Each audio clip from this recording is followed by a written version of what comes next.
Hi, everybody. This is Donna Reed. I traveled and up with people in 1976, and we are in the Cactus Lounge this morning. And for me, it's morning. It's 7:30 in the morning in Tucson, but my guest today, it's late at night. He's across the world. So welcome, John. Please introduce yourself, pronounce your last name so that we know it's correct, and then tell everybody when you first traveled and up with people.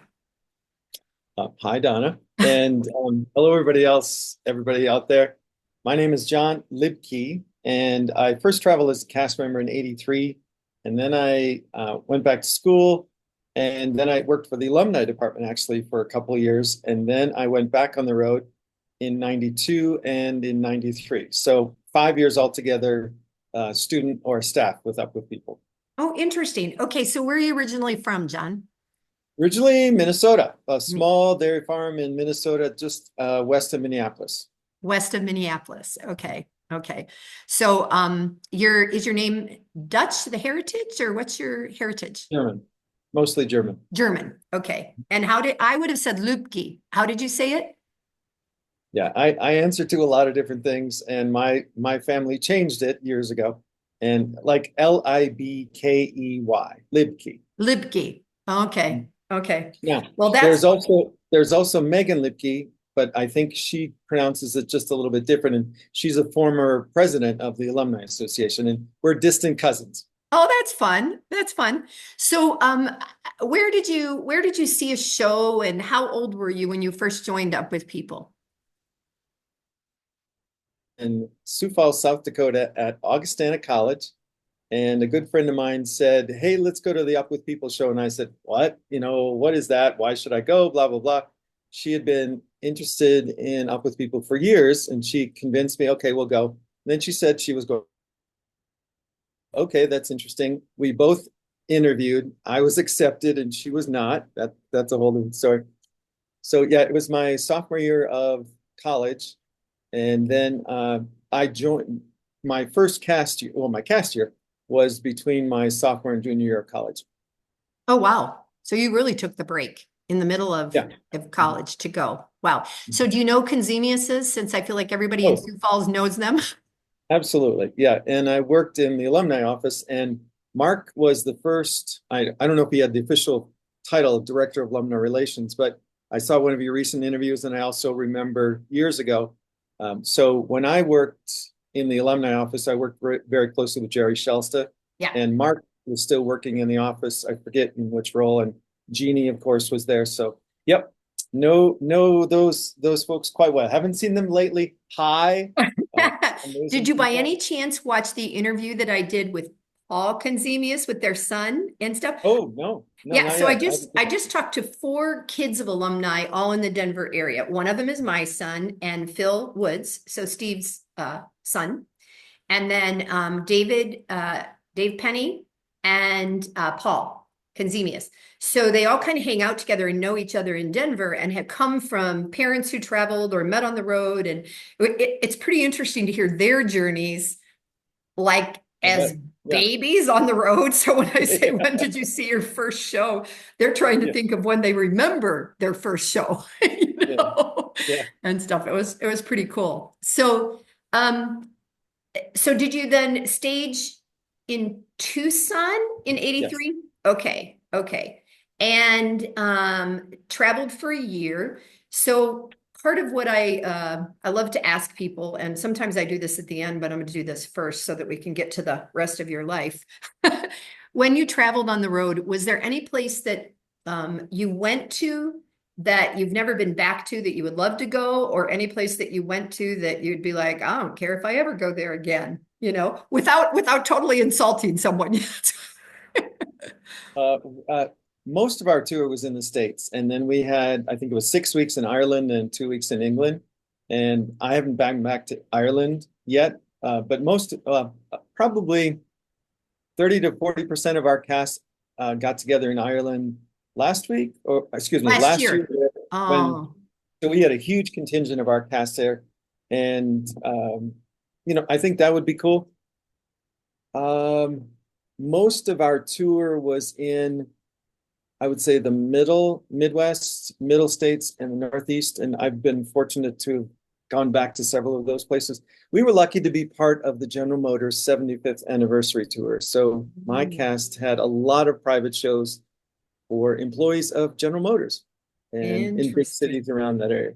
Yeah, there were a lot of those back in the day. There was a General Yes, Electric in one. the day. I hear these songs in my head that were written specifically Yes, for certain yeah. things. So, all right. So you travel, you come back. You went back to, did you go back to Augustana and finish your degree there, or did you go somewhere else?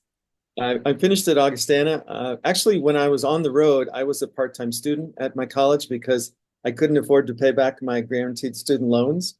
So I needed to be a part-time student and have at least 6 credits each semester. So I had talked with my professors in advance so that I could do 4 independent studies throughout the year.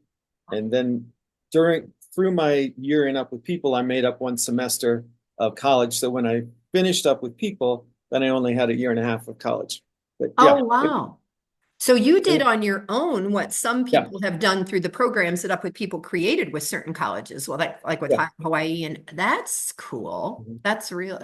Although I think about our traveling time and I'm like, I don't know how you fit school into that. You know?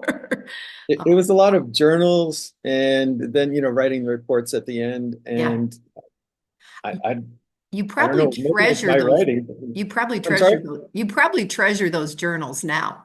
Like being or does it seem weird?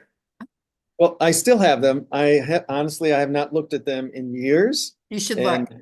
And I cleaned out a lot of my house a couple of years ago, and I'll tell you why in a little bit when we get to Hmm. that. But I still, they're in great shape. I know exactly where they are, and I think someday, yeah, I'll go through them.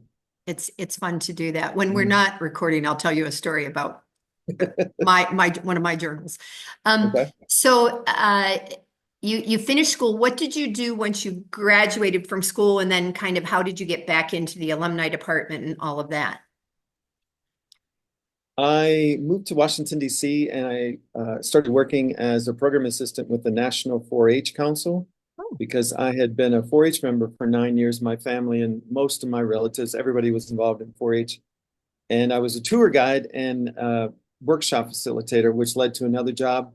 And then through an Up with People alumnus connection, John Hall, yeah, Little John Hall, Little John. uh, Okay. yep, I started working at the American Bankers Association where he was. And then at that time, that Up with People decided to hire a second staff member in alumni relations. And that's when I applied and then moved out to Tucson. Interesting. And Do you happen to know Stuart Shepard? Do you know of Stuart? course, Okay, I yes. mean, because he was so involved in 4-H, Mhm. and stuff Yep. there. And Yeah. very cool. Very cool. And then after, well, in Up with People, my first roles were working with the Alumni Association and helping some of the chapters, working with some of the cast reps, and then planning reunions. And I was involved with the 25th anniversary in Denver in Yes. 1990. I was And there. Yeah. yeah. And then I also helped plan the European reunion in 1992 Ah, okay. in Brussels. Yeah, yeah. Wow. I was not at that one. And I remember that everybody was like, we got to try to go other places and things like Mhm. that. So the fact that they're Yeah. actually doing it now is is pretty interesting. Next year is my Yeah. 50th. So Congratulations. yeah, yeah. I know. I remember when my dad had 50 years after high school, and I was like, you're so old. And now I'm like, well, yeah. Yeah, I'm starting to tell myself, I remember 50 years. Oh, I 50 know, years. right? Do I want to say that?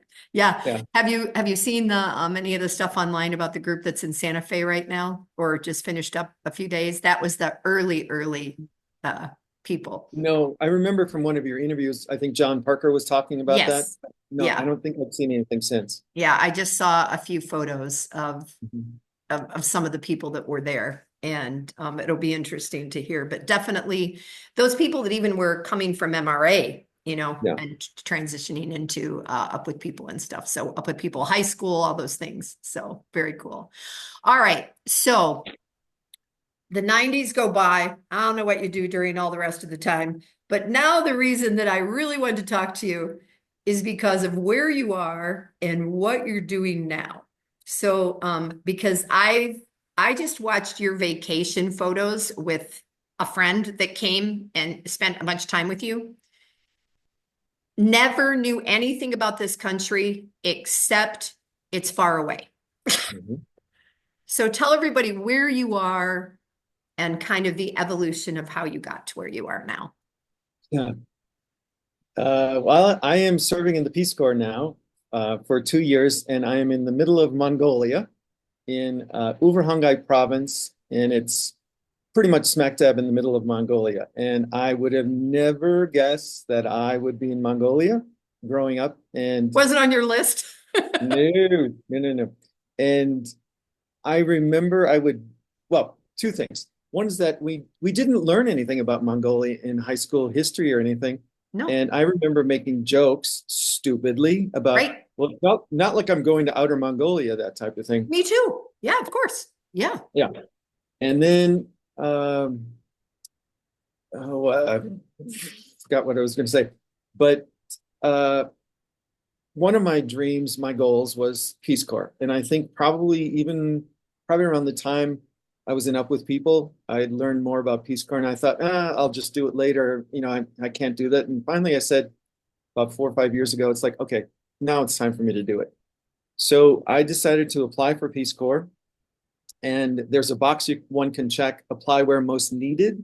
Mhm. And that basically Peace Corps would then look at my application and see what would be the best fit. So Peace Corps headquarters decided first that I might go to Albania, but that got canceled. So then I was sent they asked me if I wanted to go to Mongolia, and I said, sure. So I'm in Mongolia, and our focus is English education and community development.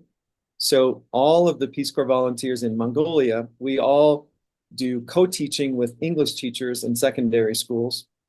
And then we also co-lead and facilitate clubs with students. And then we're free to develop community partnerships. And one of my big projects was an English spelling bee for our province, which we just had Wow. last week.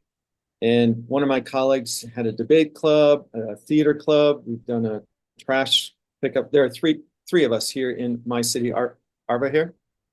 And we have a lot of flexibility in addition to our uh, co-teaching English in our schools. That's probably like 20 to 30 to 40% of our time. The rest of our time is really flexible.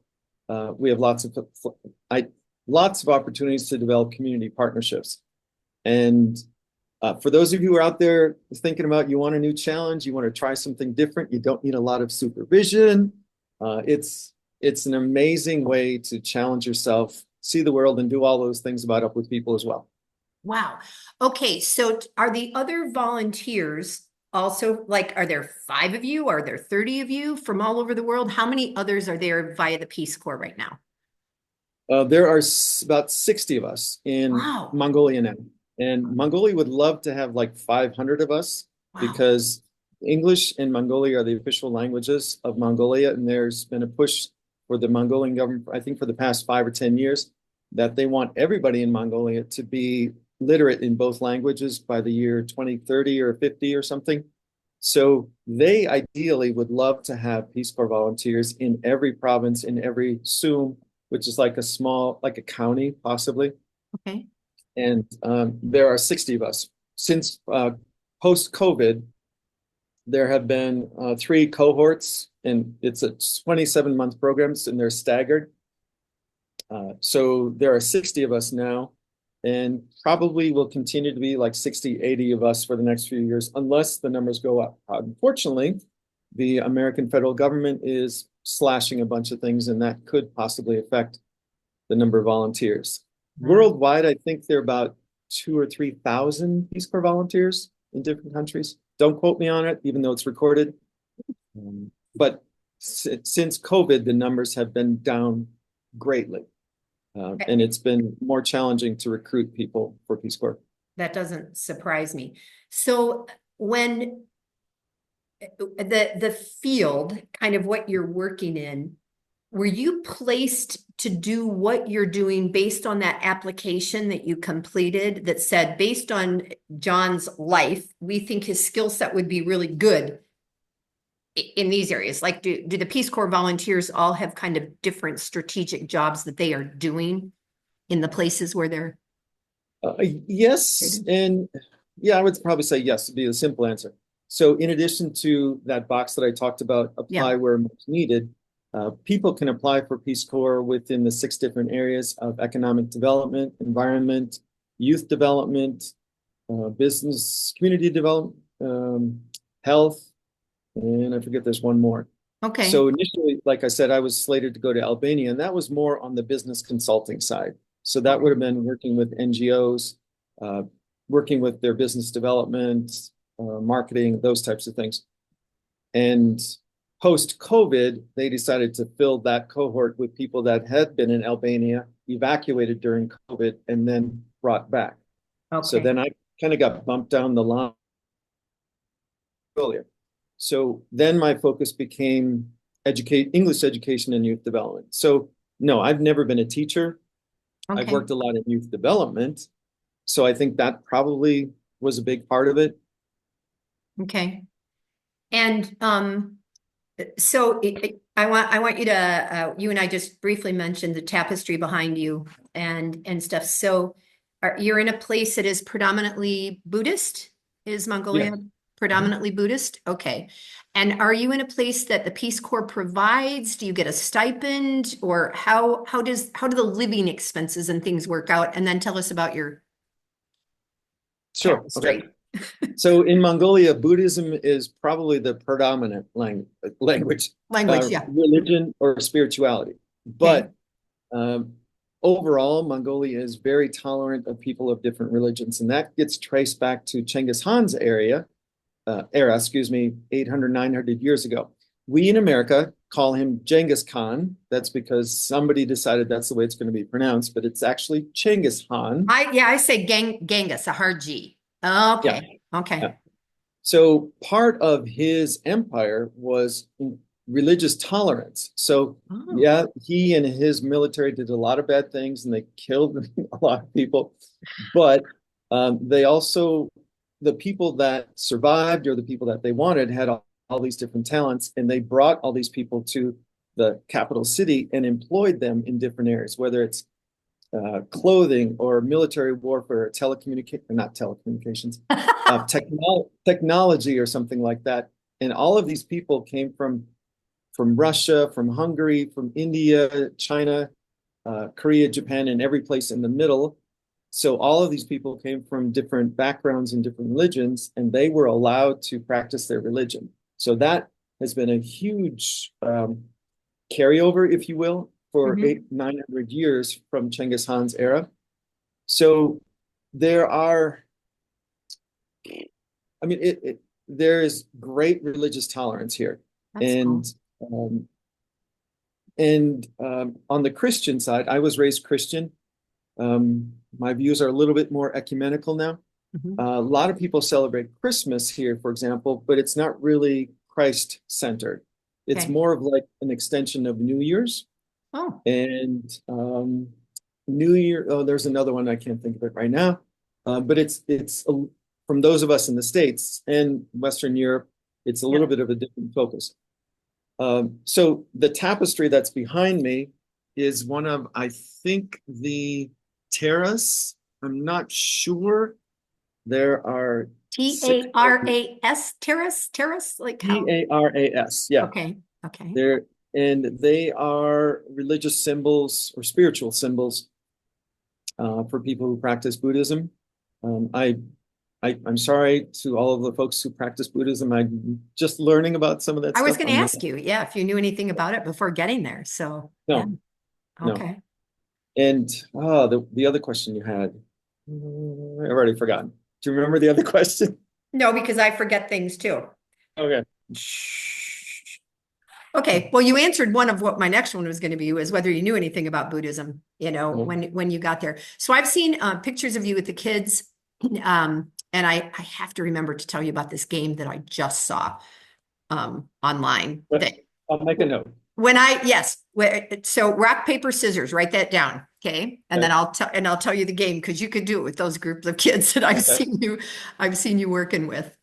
Um, so.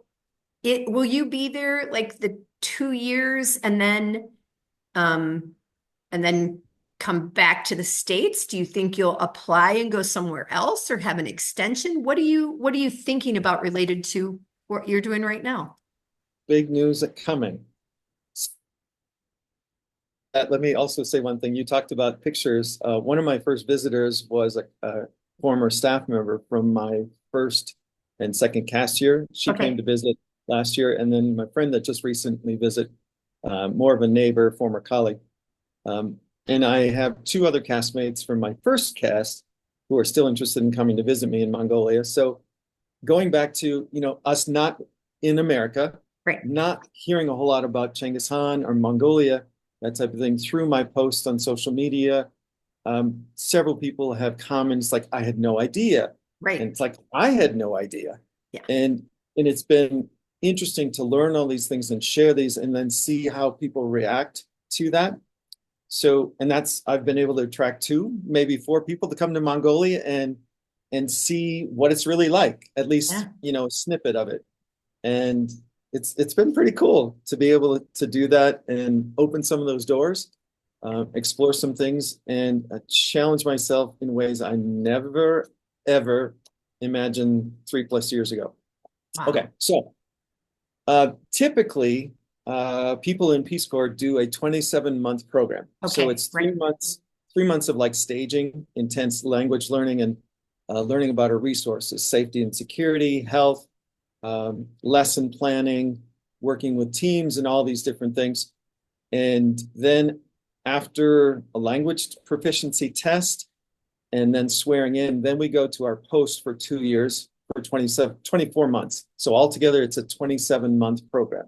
Okay. And people can, if they want, and if it's okay with the school where they are assigned and or an NGO, they maybe can extend for a third year of service, or maybe 6 months. Okay. And that I think is relevant all around the world for all Peace Corps volunteers. There's a possibility to do that. And I think there's a good number that do that. Also, when they're done, most people go back to the States. A lot of people go back to grad school, go Mm, back to jobs, or find something new. right. And then some people decide to do what's called the return Peace Corps volunteer, which is more of a skills focused opportunity for 6 to 9 to 12 months. Okay. And it's not the 3 months of staging at the beginning. It's more of like a month orientation. And then there's months of more of a specific focus on kind of like business consulting in different areas. Mhm. Um, Once someone has been a Peace Corps volunteer, he or she can then do the Peace Corps response part. Okay, so here's my big news. I am going to extend my third year of service, but I'm not going to be in Mongolia. I'm going to go back to the States for a few weeks, and then in mid-August, I'm going to the small island country in the Pacific called Palau for 11 months.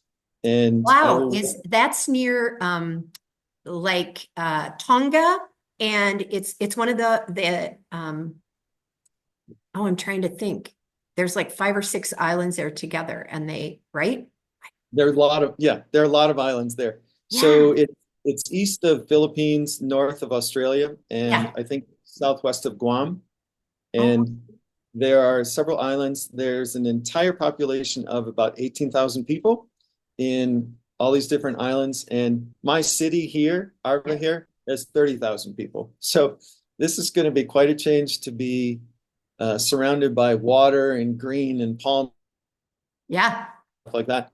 Whereas here, it's the steppe, it's brown, it's gray, especially in the winter. Yeah. Very cold in the winter. We just had snow again today on I May saw those 7th. pictures of you. You guys were bundled up on that whole trip, you know? Yeah, yeah. So, yeah, And a month and a half ago, I was walking in the hills with my cat in shorts and a t-shirt. So it, up and down. So yeah. interestingly, the United Methodist Church in Tucson, part of the Southwestern District, encompasses Hawaii and the islands, the Pacific Islands. So we have a pastor at our church who joined just a year ago from Tonga. And he just celebrated his son's first birthday, and they had this whole event. And the dancers that came did dances from Tahiti, from each of the islands. And I Mhm. swear that's one of them. So now I have to go back and Yeah, look because it's the yeah. one I never remember. So, Yeah. wow. And I was going to ask you about the weather because of how cold you did that one picture where you were on top of the van, like in the one movie or something. You got on Yeah. the top of the van. Yeah. That was just so funny to me. People are going to need to start following you on Facebook. I know what my other question was. My question was Mhm. related to, do they pay for where you live? Do you get a Oh, yeah. stipend or something like that? Yeah. Yeah. Thank you. Thank you for reminding me. So we are volunteers. We do not get a salary, but Okay. our community partners pay for our apartments, or it may be a host family, and then they give us a living allowance for food, clothing, supplies, those types of things. They give us a medical kit. They give us all a sleeping bag. And if we were in Africa, we would get, well, we all got mosquito nets. We got water filters, fire extinguishers, those types of things. Some of the basic stuff that's required for safety of Peace Corps volunteers. And many of us are in remote areas, so we also get a medical kit. So if something happens, we have something immediate to take care Mhm. of. But then if it's a bigger issue, then we have to get to a capital city or someplace bigger. Yeah. But uh, generally, this here in Mongolia, the schools help pay for some of our utilities, but that's mixed. It varies by schools.